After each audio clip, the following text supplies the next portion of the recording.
சென்னை மேடவாக்கம் பக்கத்துல புதிதா கட்டிட்டு இருக்க ஒரு வீட்டுல நிலத்தடி நீர் சேமிப்பு தொட்டிக்குள்ள நாய் ஒண்ணு தவறி விழுந்திருக்குங்க.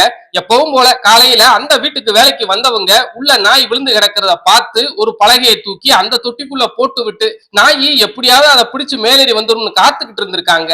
ஆனா அந்த நாய் இது நல்ல வசதியா இருக்குன்னு அப்படியே உள்ளேயே சுருண்டு படுத்து தூங்க ஆரம்பிச்சிருச்சுங்க. வேலைக்கு வந்தவங்க சரி இது வேலைக்கு ஆகாதுன்னு உடனே நமக்கு தகவல் கொடுக்க எங்களோட மேடவாக்கம் மீட்பு குழு கிளம்பி போனாங்கங்க. போன உடனே நம்ம வீரர்களும் அங்கு கிடந்த ஒரு குழாயில கயிறை நுழைச்சு சுருக்கு மாதிரி தயார் பண்ணி அதை அந்த நாயோட கழுத்து பகுதியில கோர்க்க முயற்சி பண்ணா அந்த நாய் மறுபடியும் தலையை உள்ள விட்டு குறுக்கி படுத்து தூங்க ஆரம்பிச்சிருச்சுங்க.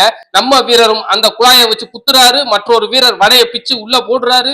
எதுக்கும் அசற மாதிரி தெரியலங்க. அதுக்கப்புறம் குழாயை அதோட தலைப்பகுதியில முண்டி நுழைக்க ஒரு கட்டத்துல நாயும் தலையை தூக்கி பார்க்க உடனே நம்ம வீரர் நாயோட தலைப்பகுதியில அந்த சுருக்க கோர்த்துட்டாருங்க. அதுக்கப்புறம் அந்த நாயை மேல தூக்கிட்டு வந்து சுருக்க அவிழ்த்து விட நாயி கண் இமைக்கும் நேரத்துல தாவி குதிச்சு ஓடிடுச்சுங்க.